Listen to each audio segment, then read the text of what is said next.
আসসালামু আলাইকুম ওয়া রাহমাতুল্লাহি ওয়া বারাকাতুহু। শোনো শোনো বাংলার মুসলমান, যৌতুকের টাকা নেওয়া বিলকুল হারাম। মেয়ের বাপ বেটির বাপ কতই না কষ্ট করে তোমার জন্য দাঁড়ে দাঁড়ে হাত পাতায় ভিক্ষা চেয়ে নিষে দেয়। নবীজি বলেছেন যৌতুকের টাকা বিলকুল হারাম। কাল কিয়ামতের মাঠে যেদিন, কাল কিয়ামতের মাঠে যেদিন তোমাকে ধরিবে,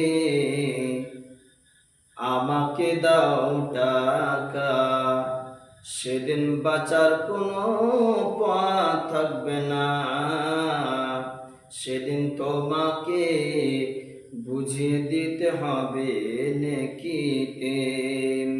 কিয়ামতের মাঠে টাকা পয়সা থাকবে না, নেকির মাধ্যম দিয়ে বুঝিয়ে দিতে হবে।